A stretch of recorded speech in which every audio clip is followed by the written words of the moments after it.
Então, queridos, Romanos capítulo 8, a partir do versículo 1. Agora, pois, já não há nenhuma condenação para os que estão em Cristo Jesus, porque a lei do Espírito da vida em Cristo Jesus te livrou da lei do pecado e da morte. Porquanto que for impossível a lei, no que estava enferma pela carne, isto fez Deus, enviando o seu próprio Filho, em semelhança de carne pecaminosa, no tocante ao pecado, com efeito condenou Deus na carne o pecado, a fim de que o preceito da lei se cumprisse em nós, que não andamos segundo a carne, mas segundo o Espírito. Amém? Senhor, fala conosco, abre os olhos do nosso entendimento, para compreender o que o Senhor deseja falar ao nosso coração nessa noite. Convém que o Senhor cresça, que eu diminua, que esta palavra venha, Senhor, mexer com o nosso interior e possamos ser direcionados pelo que o Senhor deseja falar e fazer em nosso meio, no nome santo de Jesus. Amém, amém, amém. Você também que está em casa, permaneça com sua Bíblia aberta em Romanos capítulo 8. Hoje eu quero falar pela transformação que temos pelo amor de Deus. As exigências da lei, elas eram justas, não era injusto. Paulo está falando aqui que não há nenhuma condenação para o que está em Cristo Jesus. Porque a lei do Espírito em vida em Cristo Jesus, ou seja, a nova aliança, ela nos libertou da lei do pecado e da morte. Presta bem atenção nisso. Lei do Espírito e vida, repete comigo. Lei do Espírito e vida. Mas o legal aqui é que Paulo, ele diz Espírito e vida, vírgula, em Cristo Jesus. Cristo significa o quê? Salvador. Então ele sempre vai, você quando declarar em Cristo Jesus, o Salvador Jesus, ele nos libertou da lei do pecado e da morte. Repita, lei do pecado e da morte.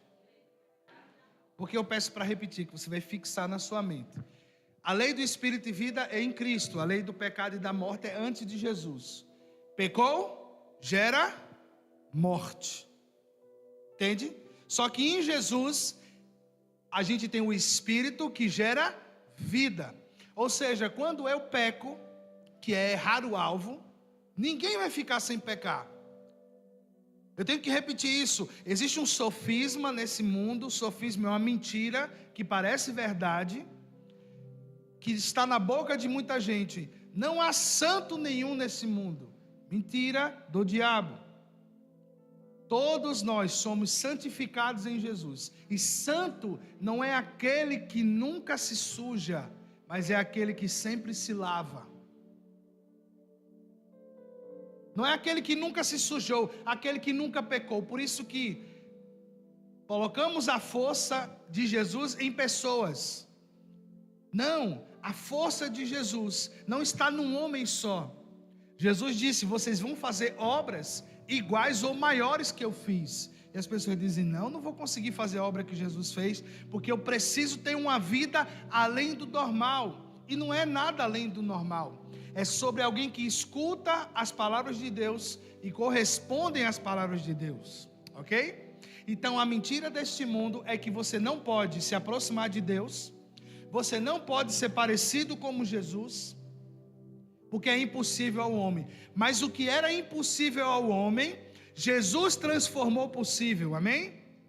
Aquilo que era impossível ao homem, o quê? Se santificar. Viver uma vida onde você vai deixando as coisas desse mundo, mesmo estando neste mundo tenebroso, e você consegue ter uma visão diferente.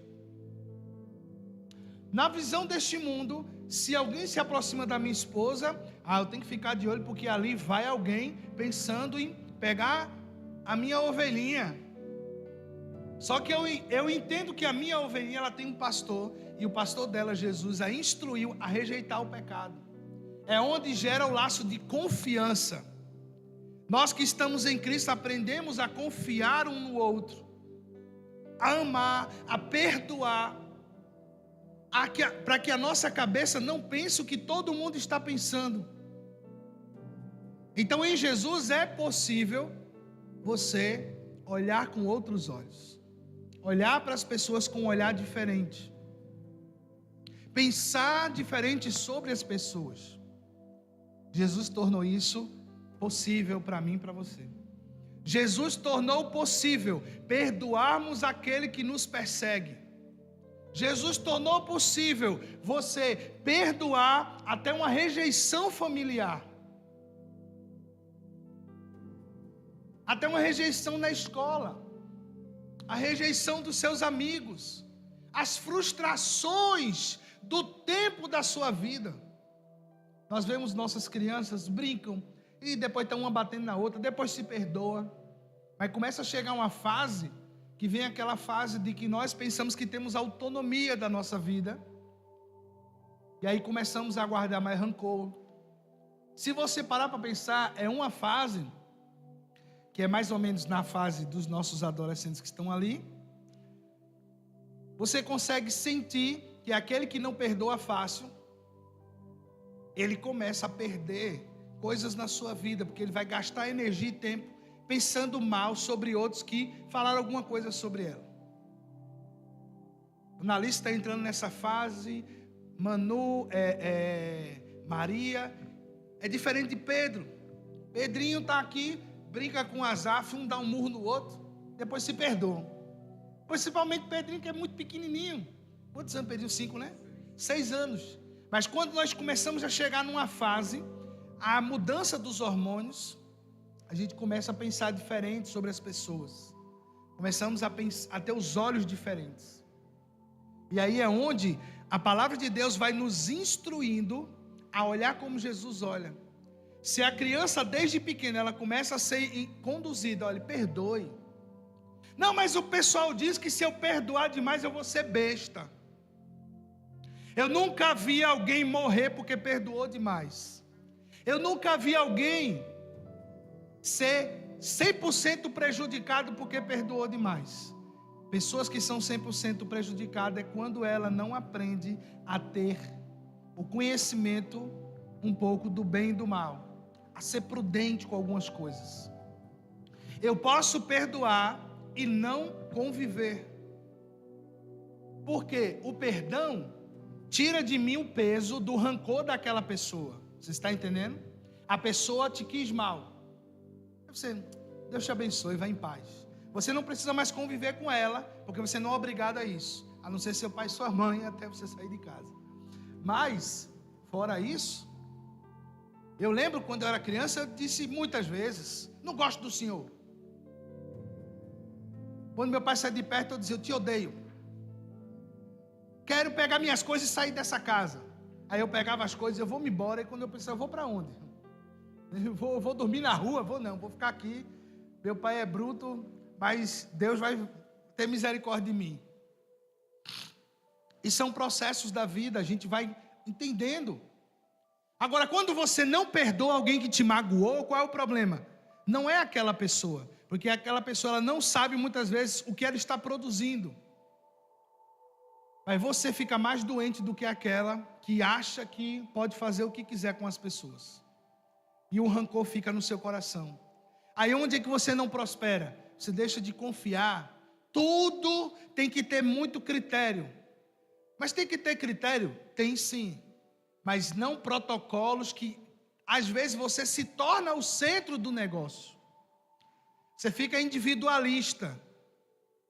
Você fica tão preso aos seus protocolos que você é individualista para ter amizade, novas amizades, conhecer novas pessoas. Tem gente que tem a amizade desde a infância, isso é legal, mas tem gente que só tem aquelas amizades. Por quê? Porque ela tem medo das frustrações do período, do tempo, e ela às vezes nem sabe o quanto inconveniente ela é com aquele amigo que ela tem de não sei quantos anos. As pessoas de fora vê, mas às vezes ela não tem coragem de dizer, porque você é um porco espinho. Tocou. Eu tenho amizades que eu mais cuidei delas do que fui cuidado. Mas se eu ficar lambendo as feridas, ai, não me ama, não gosta de mim, não se importa comigo, eu que vou ficar doente. Então eu entendo o seguinte: tem pessoas que eu vou amar, cuidar até o resto da minha vida. E talvez ela não me honre o quanto ela deveria, mas eu tenho um Deus que me honra o quanto eu não deveria ser honrado. Ele me honra mais do que eu deveria ser honrado. Então o que acontece? Tem alguém que não te corresponde o que deveria ser, porque assim é um princípio de honra. Deus levanta outro que vai cuidar de você e vai te amar e vai ser amigo seu, vai estar junto com você por todo o tempo. Eu parei de me ofender com o que as outras pessoas estão ou pensando ou não levando em conta a amizade que eu tenho. E se ela me procurar, eu não venho com uma cartilha: rapaz, tu não tem não pastor lá na tua igreja não? Não, eu estou aqui, meu filho, vamos. Sabe por quê? Porque quem fez isso em mim não fui eu, foi o Senhor que me ama, que nos resgatou do império das trevas, nos transportou para o reino do seu Filho amado, e agora Ele nos deu uma nova forma de pensar, de agir e de se comportar. Porque Deus não quer que a gente fique perdendo tempo com coisas que não nos edificam. Amém? Não perca tempo com coisas que não te edificam. Pastor, porque é o seguinte: todos nós psicologicamente criamos barreiras de proteção, e isso é normal. Se você teve um trauma numa área, por exemplo, caiu de um pé de manga e ficou com trauma, você nunca mais sobe numa árvore, fica até com medo de chegar perto de uma árvore, porque vem o gatilho daquela lembrança. Mas você não pode ficar preso a isso o resto da sua vida. Você vai ter que uma hora romper. Amém? Então Jesus tornou isso, tudo isso possível. A possibilidade de eu me aproximar de alguém e às vezes me frustrar com ela, e Deus dizer: meu filho, siga em frente. Siga em frente, vamos. Eu tenho amigos da adolescência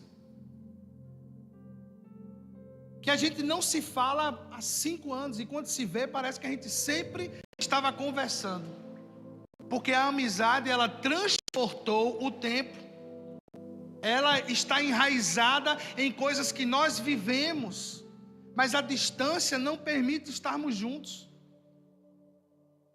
E a gente sempre fica querendo lamber a ferida. Eu passei tão mal e aquela pessoa nem me procurou. Às vezes ela nem sabe o que você está passando, e você também não a procura mais para abrir seu coração e dizer: ei, tu é meu amigo, me ajuda, ora por mim.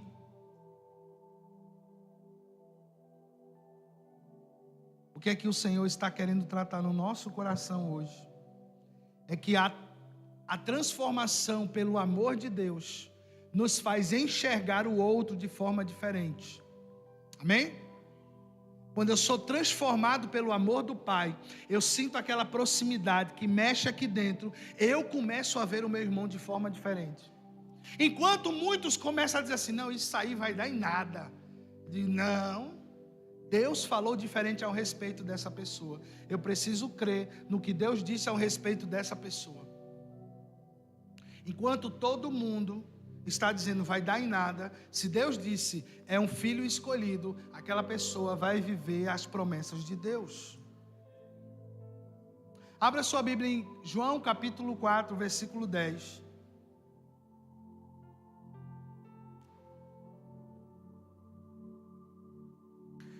O Evangelho de João capítulo 4, versículo 10.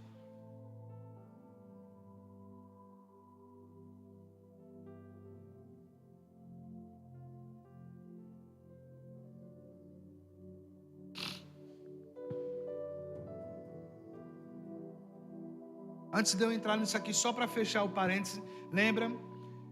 Espírito e vida me diz que o Evangelho me dá a possibilidade de ser perdoado. Na lei anterior, se eu pecasse, eu morria, porque eu descobri o pecado por conta da lei. Mas em Jesus, Ele nos conduz a uma nova vida de perdão, de rendição e de santificação. Amém? Então em Cristo Jesus você é perdoado, você é redimido, e você é santificado. Ah, pastor, mas eu tenho pensamentos maus. Coloque eles diante do Senhor. Senhor, purifica minha mente, me ajude. E pensamentos maus podem ser diversos, queridos. Sabe aquela pessoa da sua família, ou da escola, ou do trabalho, sempre pisa na bola, aquela pessoa dificultosa, diz: Senhor, me faz ver diferente essa pessoa. Não permite, Senhor, que eu pense a respeito dessa pessoa aquilo que o Senhor não pensa sobre ela. Quando a gente diz, coloque sua mente cativa, presa a Cristo, é porque ela estando em Cristo, eu vou olhar aquela pessoa com um olhar de amor, de misericórdia. Eu vou ter outros olhos sobre essa pessoa. E tendo outros olhos sobre ela, entenda o link do que nós vamos mergulhar aqui. Nós vamos mergulhar numa coisa simples e profunda. É o encontro de Jesus com a mulher samaritana, uma pecadora. Capítulo 4, versículo 10. Replicou-lhe Jesus: se conheceras o dom de Deus, quem é que te pede, dá-me de beber, tu lhe pedirias, e eu te daria água viva. Então, a samaritana, ela ainda não tinha entendido que a salvação era algo atingível, simples e profundo. Quando Jesus está conversando com a mulher samaritana, que é a simplicidade de Jesus sobre o processo de salvação. Quando Jesus ele está atravessando Samaria, essa história nós conhecemos de João capítulo 4. Aparece uma mulher para pegar água do poço e Jesus diz: dá-me de beber. Só que pelo costume da época, os judeus não se davam bem com os samaritanos, tipo o brasileiro com o argentino. Não se davam muito bem. E as suas características de vestimentas eram conhecidas. Versículo 9. Então lhe disse a mulher samaritana, Jesus falou a ela. Ela disse: como sendo tu judeu, pedes a mim para beber, que sou mulher samaritana? E aqui o texto diz, entre parênteses, porque os judeus não se davam bem com os samaritanos. E Jesus responde para ela: se tu conheceras o dom de Deus. Dom significa presente, presente de Deus. Se você conhecesse o presente que Deus deu aos homens, ou está para dar aos homens, você me pediria água e eu te daria água viva. E ela diz: Senhor, versículo 11, se tu tens com que tirar a água, como você tem como tirar a água? É fundo do poço, onde pois tens essa água viva? És tu porventura maior que Jacó, nosso pai, que nos deu o poço, do qual ele mesmo bebeu, e bem assim seus filhos e seu gado? Afirmou-lhe Jesus: quem beber dessa água tornará a ter sede. Aquele, porém, que beber a água que eu lhe der, nunca mais terá sede. Pelo contrário, a água que eu lhe der será nele uma fonte a jorrar para a vida eterna. Aquele que bebe da água que Jesus dá, ele não tem sede, ele flui daqui de dentro, do seu interior, a água viva. E o que é essa água viva? Vamos fazer uma comparação. A gente estava na praia hoje, maré seca, aí ficam umas piscininhas ali. As piscinas que não tem água corrente, ela fica junto com o clima e fica bem quente a água. Já quando você vai para a praia, no lado onde a maré está correndo, a água é bem geladinha. Ou seja, existe a água viva. Ela está sempre passando e sempre mostrando que está viva. A água que está parada, ela ali vai absorvendo todo o clima, toda a temperatura e tudo o que acontece no ambiente. Mas a água viva, ela está sempre transcorrendo. Então, o que é essa água viva? Jesus estava trazendo uma mensagem diferente, uma mensagem do reino de Deus, que diz: agora Deus ele vai estar junto dos homens, Agora nós vamos viver experiências diferentes, e nessa experiência diferente, você vai sentir Deus próximo de você, amém? Você vai sentir Deus vivo aí dentro, porque a mulher diz assim: você é maior do que o nosso pai Jacó, que nos deu esse poço veio por herança. Quando você lê Gênesis, Êxodo, você vai lendo a história dos patriarcas que vem lá de Abraão, e depois seu filho Isaac, e depois de Isaac vem Jacó, e esses poços é da época de Abraão, que ele ia furando o poço nos lugares. Teve na história tanta briga por esse poço, entulhavam os poços, e esse poço ainda está vivo, porque quando existe uma promessa sobre alguém, ela vai até a terceira geração daquele homem. E lá estava o poço dando água ainda. Ela disse: você é maior que o nosso pai Jacó. Ou seja, ela crê tanto na hereditariedade de uma promessa, que ela diz aqui: você é maior do que o nosso pai Jacó, versículo 12, que nos deu o poço, do qual bebeu ele, seus filhos e até seu gado. Para ela era inferior até o gado, os animais de Jacó. Alguém onde Deus tinha promessa e aonde Deus cumpriu suas promessas. Só que Jesus, ele está trazendo uma mensagem de impacto agora muito grande. Vocês são superior a esse gado que bebia essa água. Vocês são superiores agora do que todas as coisas que tinham limitação. Como assim? Porque agora eu estou indo para a cruz, morrer no lugar de vocês, e vou agora dar uma nova identidade sobre vocês. Vocês não serão agora comparativos entre um e outros, vocês agora serão irmãos. Amém? Você está entendendo a profundidade disso? Agora vocês não vão comparar quem é maior e quem é menor. Vocês agora vão ser um só, o corpo de Cristo aqui na terra. Então nós vamos amar uns aos outros, porque neste mundo, quem tem mais dinheiro é maior do que quem não tem. No reino de Deus, não importa se você tem muito dinheiro, se você tem pouco. O que importa é se a fé do tamanho do grão de mostarda está aí dentro de você. Porque essa fé consolidada em Jesus é que te leva para os altos lugares que Deus tem para ti. Não são os comparativos, não. Agora eu não vou ficar me comparando. Agora eu preciso crer que Jesus me ama, que Ele está me levantando por dentro, e que agora eu vou ter uma novidade de vida. Então a mulher samaritana estava tendo uma experiência muito profunda ali. E esse texto me pega por quê? Porque essa mulher era conhecida como prostituta. Alguém à margem da sociedade, que não era bem vista pelas pessoas.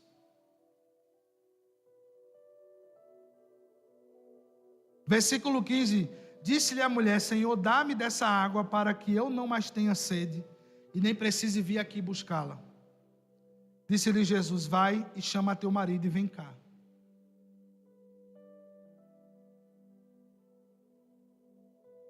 Disse a mulher, ao que lhe respondeu a mulher: não tenho marido. Replicou-lhe Jesus: bem disseste, não tenho marido. Porque 5 maridos já tiveste, e esse que agora tens não é teu marido. Isso disseste com verdade. Jesus sabia quem era aquela mulher. Você está vivendo uma vida de prostituição. Você está com um homem aí que não é seu marido. Só que Jesus, ele está vindo para impactar a sociedade, revelar o coração paterno de Deus, dizendo: tem chance, até para aquela que está destruindo o lar de alguém. Isso é muito forte, minha gente. Isso é muito forte. Porque quando nós olhamos para uma mulher ou um homem que está destruindo famílias, nosso pensamento é logo: essa pessoa não vale nada. Realmente, ela pode não estar valendo nada. Mas a verdade do Evangelho diz, nós lemos: não há nenhuma condenação mais para quem está em Cristo Jesus. Para quem quer ter uma novidade de vida, Deus vai restaurar essa pessoa em todas as coisas. Porque Jesus vem para mostrar à sociedade que o coração paterno de Deus é transformador. Entenda uma coisa: Deus não tem plano B. Deus não foi pego de surpresa quando Adão e Eva pecaram. Deus não foi pego de surpresa lá, eita, Adão e Eva pecaram, e agora o que é que eu vou fazer? Não, Deus não tem plano B. Mas pastor, então Deus sabia que Adão e Eva iriam pecar no jardim? Sim, Deus sabia. Deus sabia disso. E por que Deus deixou que isso acontecesse? É a pergunta que muita gente se faz. Por que Deus permitiu? Se sabia que eles iriam pecar. Entenda uma coisa muito importante: você não é uma marionete nas mãos de Deus.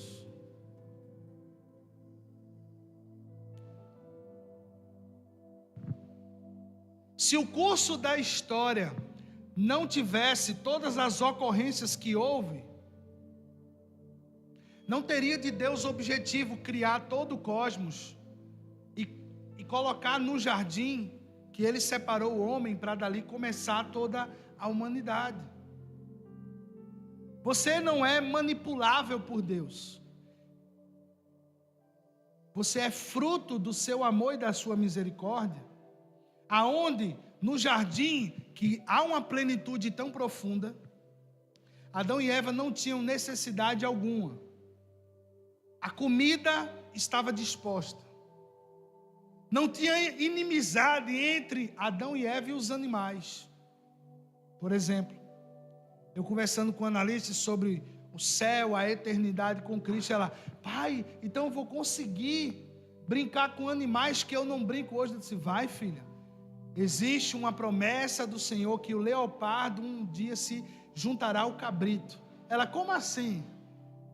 O leopardo se juntará ao cabrito. Eu disse: o leopardo, descendente do leão, como um gato muito forte, se ele vê uma cabrazinha, minha filha, ele come na hora. Ele devora. Só que chegará um dia do retorno à plenitude, aonde o leopardo e o cabrito estarão juntos, que eles não terão inimizade, eles não terão necessidade, eles não vão olhar um para o outro com vontade de devorar um ao outro, porque o amor de Deus, ele preenche toda a criação, de forma que o amor que preenche toda essa criação faz com que todos eles sejam plenos uns com os outros. Quando nós sentimos a presença de Deus, quando nós sentimos a graça de Deus, a gente consegue perdoar o irmão ou quem nos fez mal de uma forma assim impensável. Como foi que eu perdoei fulano que me fez tão mal? Você já parou para pensar nisso? Como é que eu perdoei uma traição? Como é que eu perdoei? O amor de Deus, quando entra em plenitude no nosso coração humano, ele expande de uma forma. E essa mesma coisa vai acontecer quando toda a criação estiver novamente junta, no dia do Senhor. Nós amaremos uns aos outros, diferente de como você ama hoje.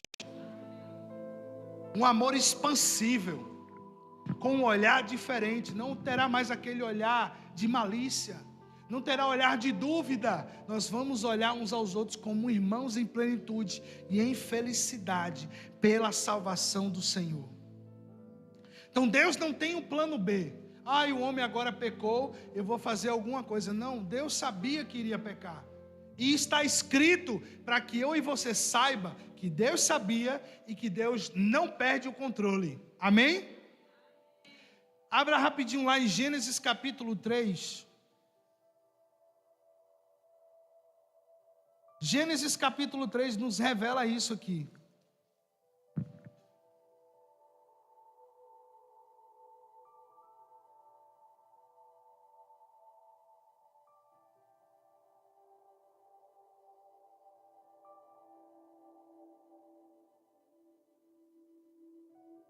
Gênesis capítulo 3.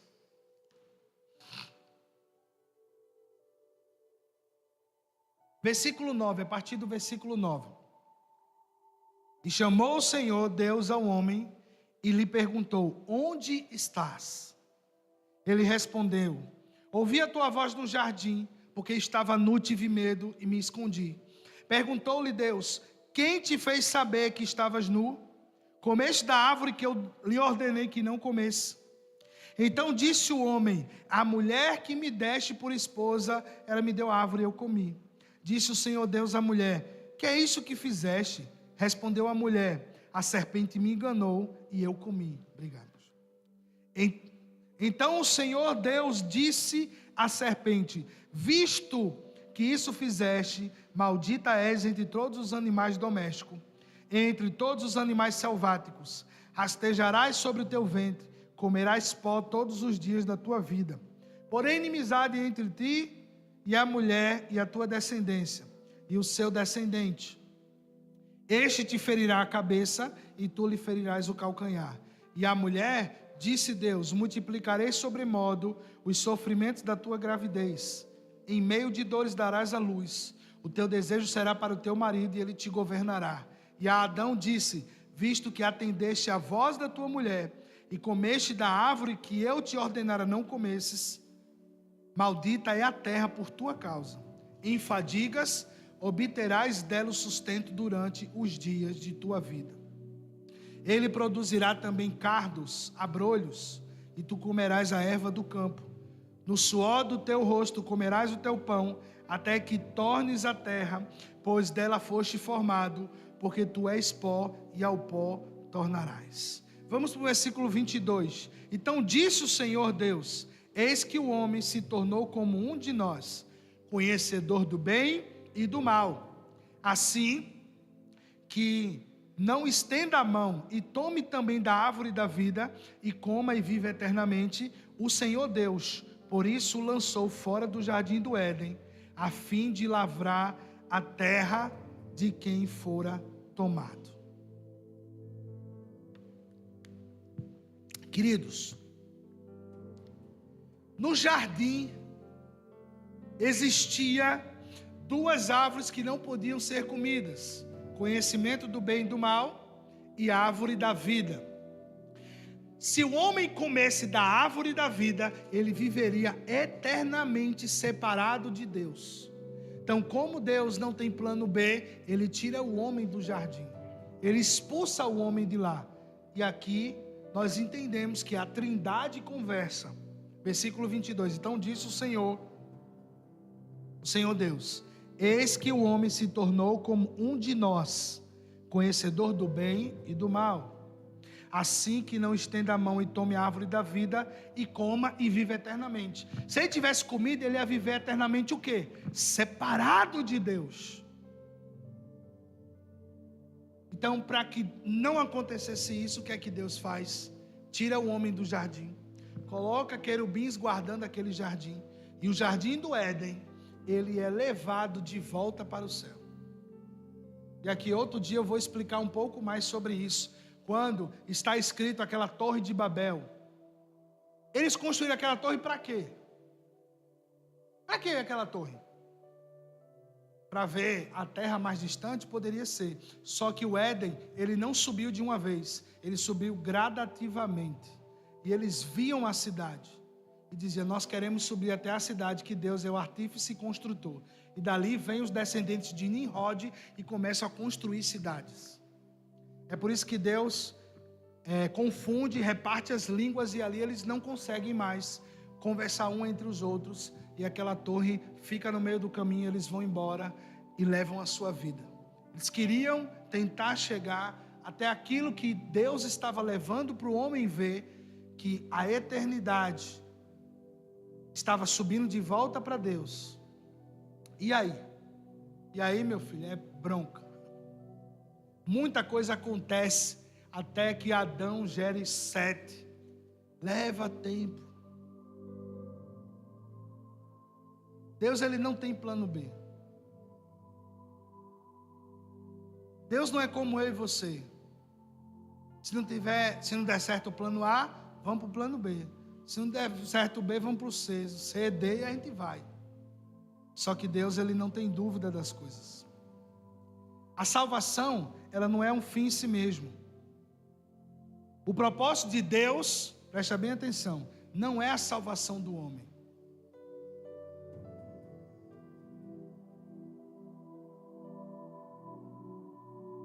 O propósito de Deus não é a salvação do homem. Mas como assim, pastor? Por que o propósito de Deus não é a salvação do homem? Porque quando Deus criou o homem, ele não precisava ser salvo.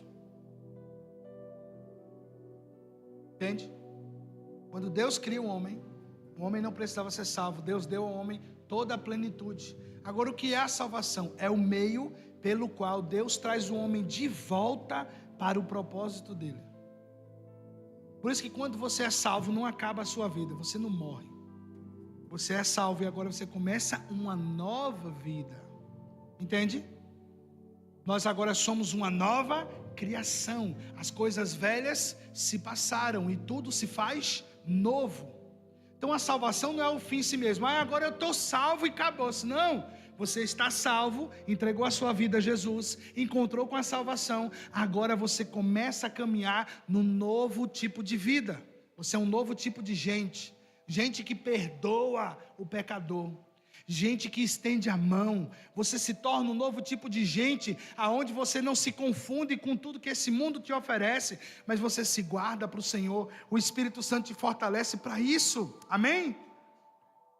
Então a salvação não é o plano B de Deus. A salvação continua sendo o plano de Deus. O homem pecou, eu o preservo, o guardo, o guio. Ele cuida do homem.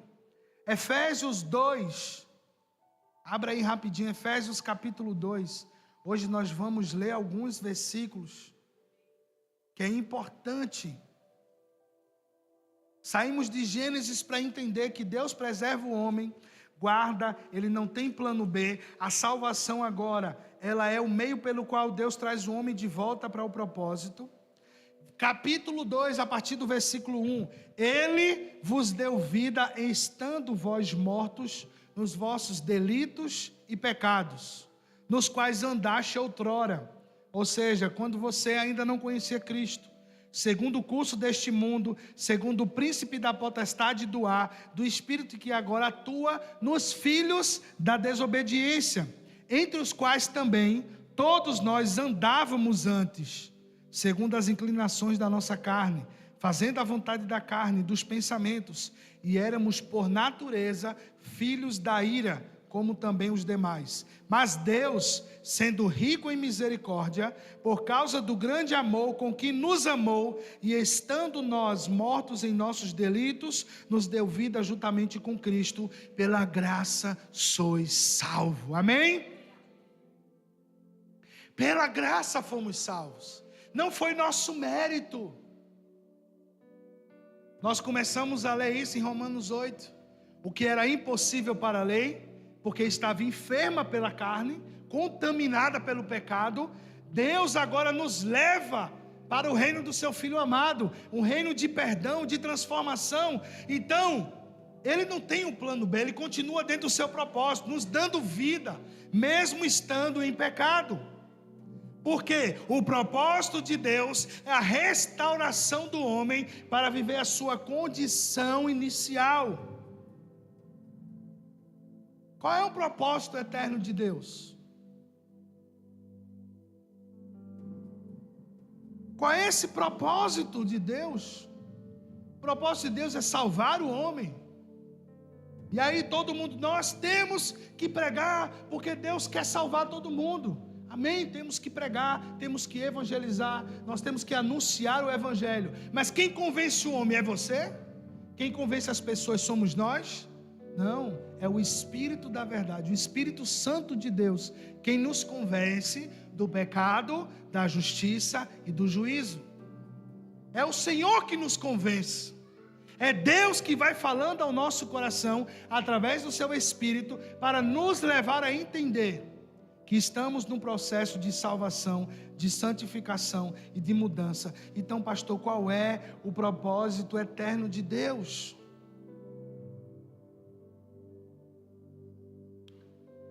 Porque eu estou querendo entrar nesse assunto aqui. Se nós não entendermos qual é o propósito de Deus, nós vamos achar que tudo que nós colocamos em nossa vida é o propósito de Deus. Tem muita gente que não sabe qual é o seu propósito de vida, porque ela confunde propósito de vida com o seu propósito profissional de trabalho. As pessoas confundem muito. Qual é o meu chamado? Primeira coisa que você foi chamado por Deus: ser seu filho. E o que é que você espera do seu filho? Você como filho, sendo agora pai, sendo mãe, o que é que você espera do seu filho? No mínimo, a coisa mais mínima que você espera do seu filho é o quê? Diga aí. Obediência. O que mais você espera do seu filho além de obediência? É o quê? Pode dizer, digam. Respeito. O que mais? O que, meu filho? Para fora, para fora. Intimidade. O que mais? Não, tu espera do teu filho prosperidade. Sim, que ele seja próspero. Amor. O que mais que você espera quando tem um filho? Que viva corretamente, que seja obediente. E nós que somos filhos de Deus, estamos com esse pensamento: eu como filho de Deus, o que é que eu estou dando para meu pai?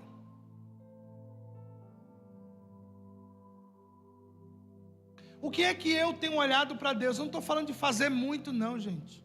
Primeiro chamado que você tem é ser filho, não é ser pastor, não é ser pastora, não é ser missionário, cantor, músico.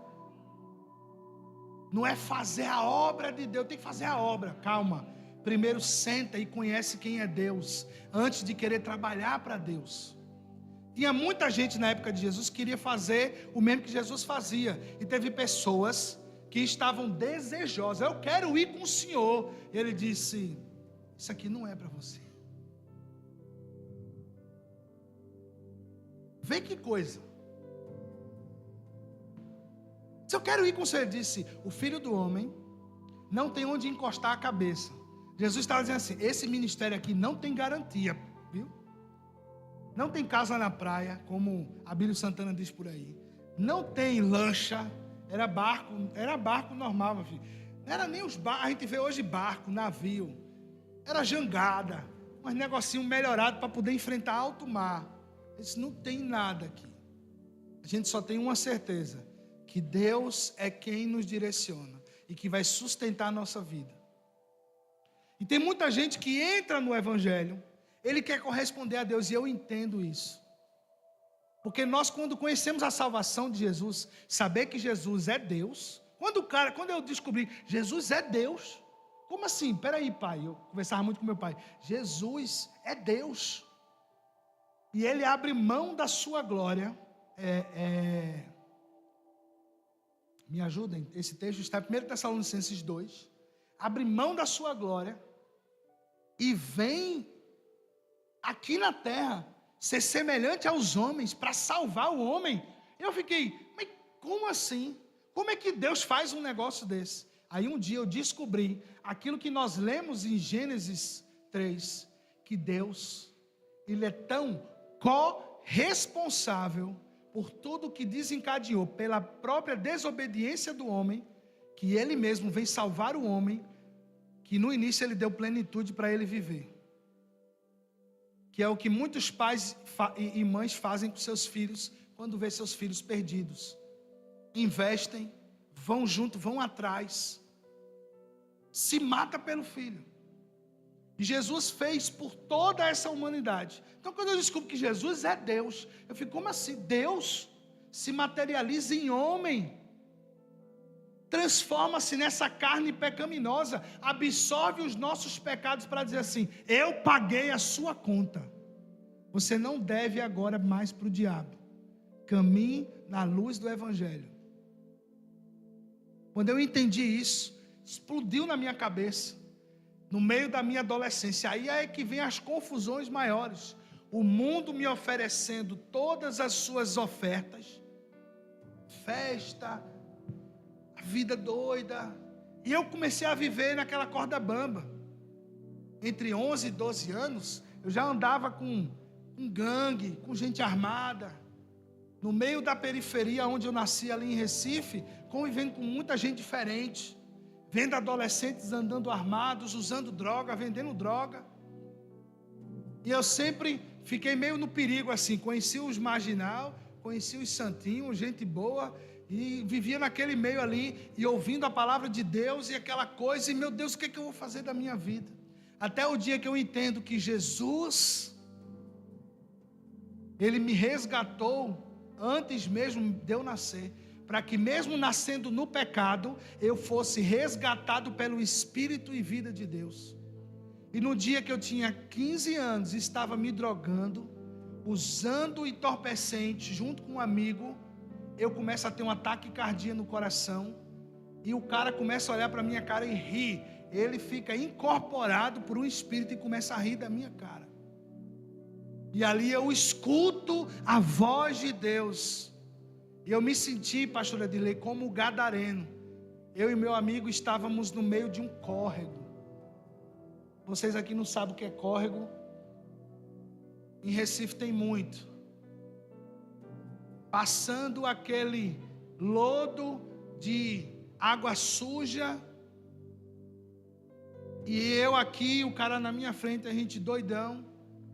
E o coração, eu disse, meu Deus, eu vou morrer. O que é que meus pais nunca imaginavam que eu usava droga nenhuma. Meu coração acelerado. Milésimos de segundo, toda aquela experiência, eu sinto como se alguém sentasse do meu lado. Aleluia, e Deus fala assim, filho, agora é hora de você escolher. Você quer descer nessa vala e ir embora? Ou você quer andar comigo? E eu disse, Jesus, porque você veio até mim, como o Senhor um dia foi para o Gadareno, a partir de hoje, a minha vida é totalmente sua. E não foi fácil não, irmão, não saí dali, eita, agora sou pregador mirim, não, saí foi cheio de dúvida, de pecado, mas eu nunca me esqueci, Marcelo, Ele foi lá, no meio do meu pecado, para dizer assim, você é amado, você é amada. Ele me visitou quando ninguém, as pessoas passavam na rua e olhavam a gente, é como se fosse qualquer adolescente. Como às vezes nós passamos e vemos um morador de rua e a nossa vontade é só dar uma moeda e nós não temos coragem de dizer assim, o que eu tenho eu te dou, levanta, anda, Deus vai mudar a tua história. Ah, pastor, eu não faço porque ele vai viver batendo na porta da minha casa. Eu tenho um morador de rua que sempre aparece lá na minha casa. Quando ele não tem como ganhar dinheiro nenhum, ele não conseguiu uma faxina, ele não conseguiu nada, ele sabe aonde ir. Eu vou lá na casa do pastor Edinaldo. E às vezes, irmão, é de 11h30 da noite. Seu Naldo, ele sabe que as meninas estão dormindo. E aí, eu vou fazer o quê? Eu vou dizer, tem hoje não? Posso não. Posso fazer isso não. Às vezes pode ser Jesus indo me visitar. E eu vou dizer, hoje não tem para você não. Eu disse, não, meu filho, não tem, eu frito o ovo. Eu faço o que tiver, vamos comer. E eu dou tempo para conversar com ele. O pessoal da rua passa e diz, como ela está incomodando. Eu disse, não, eu abro, a gente conversa. A gente senta. E ele já chegou cheio de dúvidas. Por que eu estou assim e tal nessa vida? Porque as coisas são injustas. E ali eu vou e prego o evangelho para ele. E prego 50, 10 vezes. Sabe por quê, irmãos? Eu não sei para onde ele vai. Eu posso gastar 1 hora, mas eu tenho uma cama quente para ir.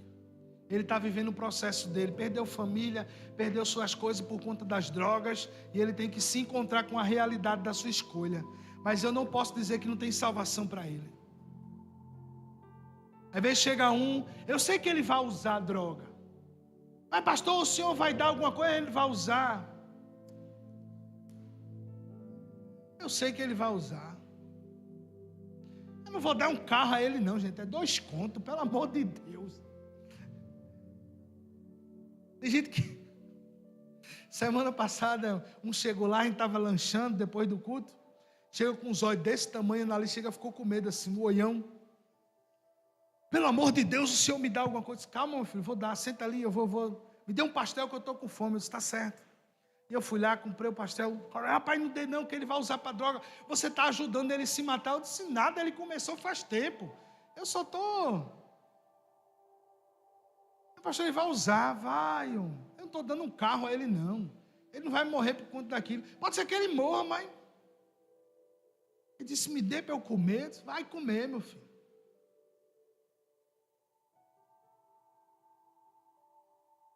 Sabe por quê? Tem pessoas que vão vir bem desgastadas para a gente, quebrada, destruída no coração, pessoas que não têm mais jeito. Tem áreas da sua vida que aparentemente não tem mais jeito. Eu odiava estudar.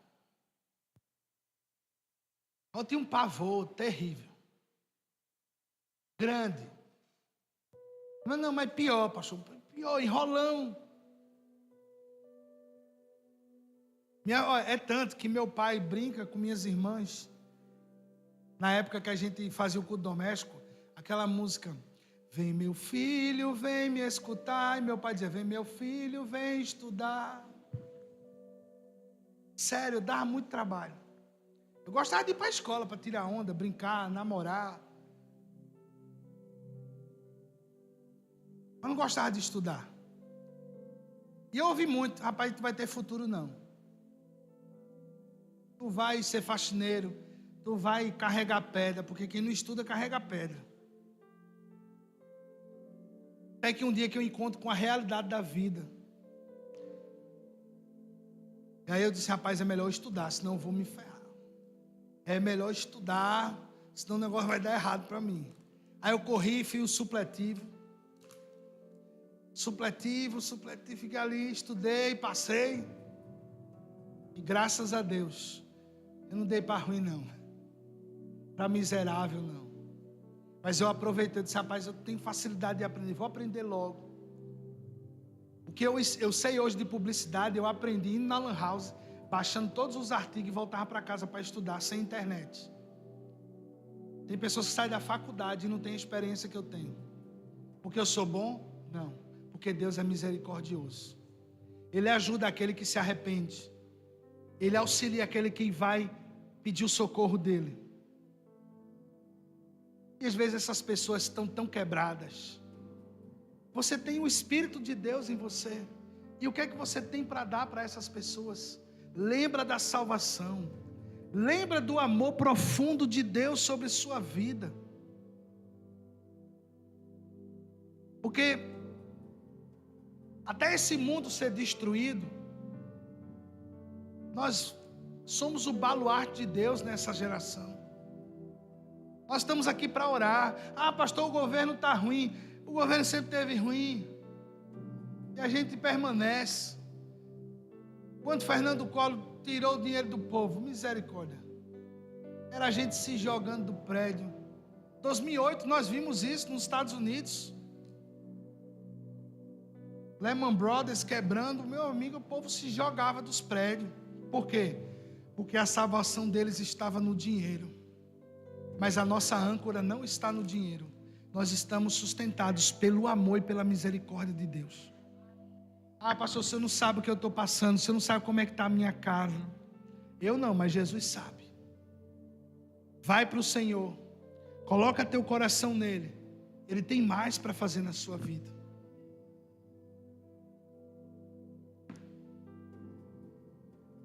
Qual o efeito da salvação em nós? Agora, nós vamos ter um novo estilo de vida.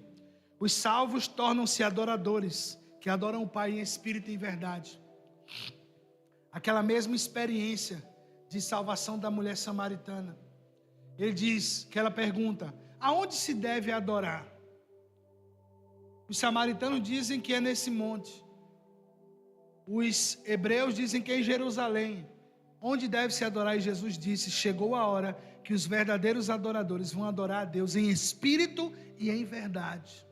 não é mais sobre um local, mas sobre um coração disposto a adorar a Deus, um coração disposto a obedecer a Deus, um coração disposto a conhecer a Deus. E o conhecimento de Deus não ficou preso no templo. O conhecimento de Deus agora está aberto para todo aquele que busca, encontra. Quem bate na porta, acha. Deus está disponível para mim e para você. E aí, onde é que está o nosso coração? Obrigado, meu filho. O nosso coração está nas dificuldades desse mundo, nas portas fechadas. Ah, pastor, a porta se fechou aqui, Deus abre outra. Deus não tem problema com dinheiro. Ah, eu quebrei, eu perdi tudo. Deus prefere que você perca todo o dinheiro do que perder você para esse mundo. Porque Deus não tem problema, não falta dinheiro, dono do ouro e da prata. Agora Deus, Ele é um Deus de restauração. E pessoas precisam ser restauradas por Deus e não pelo dinheiro. Nós precisamos ser restaurados pelo Senhor e não pelo que esse mundo oferece. Amém? Eu quero orar com você. Eu queria que você baixasse sua cabeça nesse momento. Você que está aqui, você que está acompanhando em casa, coloca o teu coração no Senhor.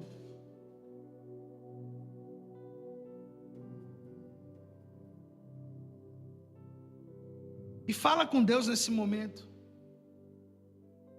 Talvez tenha uma área da sua vida que as pessoas dizem, não tem mais jeito.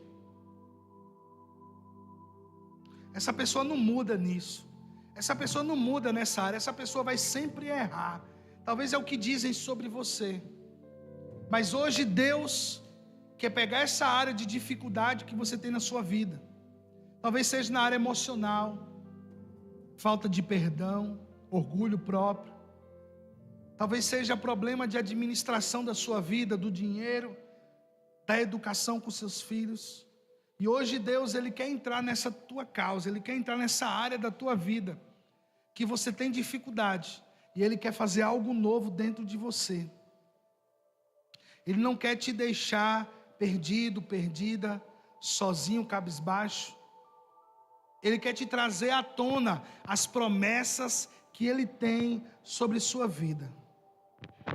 Ele quer te mostrar o que Ele planejou para ti.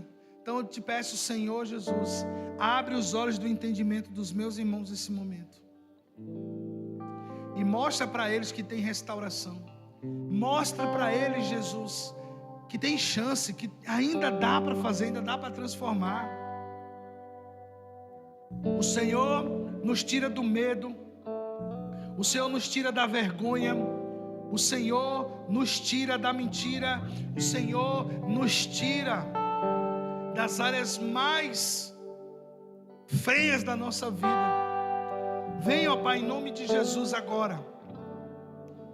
E faz aquilo que nós não podemos fazer, Espírito de Deus.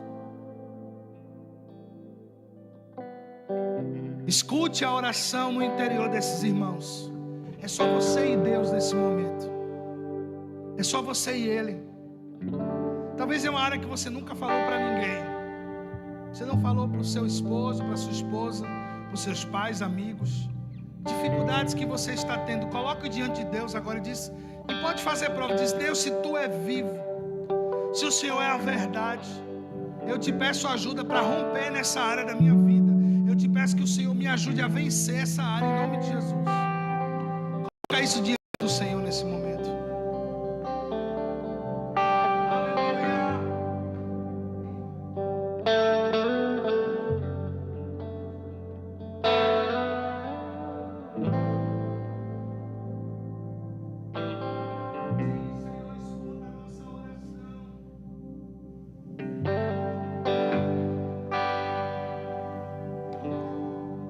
Esmorece, resto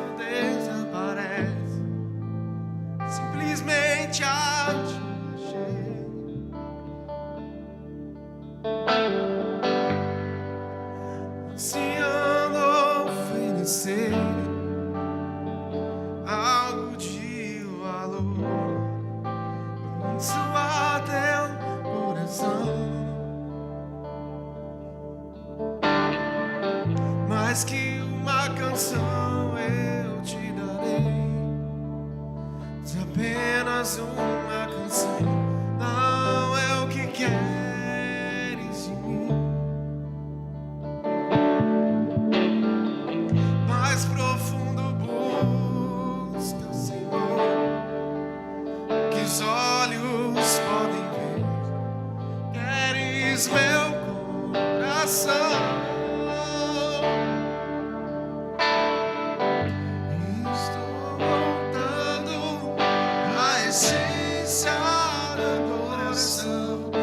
A essência és tu, a essência és tu, Jesus. Oh, me perdoa pelo que eu fiz dela, mas a essência és tu, a essência és tu, Jesus.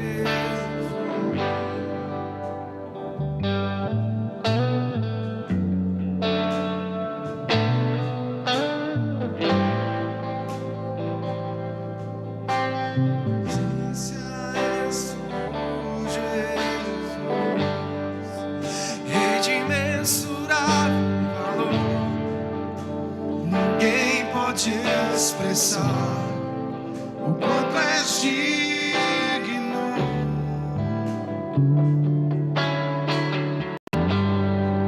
Embora seja pobre e fraco, tudo que tenho é teu, cada fôlego meu. Mais que uma canção, mais que uma canção eu te darei, pois apenas uma canção não é o que queres de mim. Fique de pé, vamos declarar essa canção ao Senhor. Mais profundo busca, Senhor, o que os olhos podem ver. Queres meu coração. Estou voltando. A essência da adoração.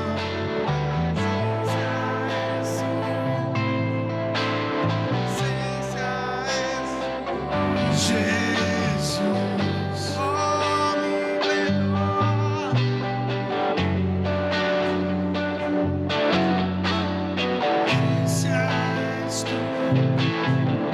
A essência, mais uma vez, estou voltando. Estou voltando à essência da adoração. A essência és tu. A essência és tu. Jesus, oh, me perdoa pelo que eu fiz dela. A essência és tu.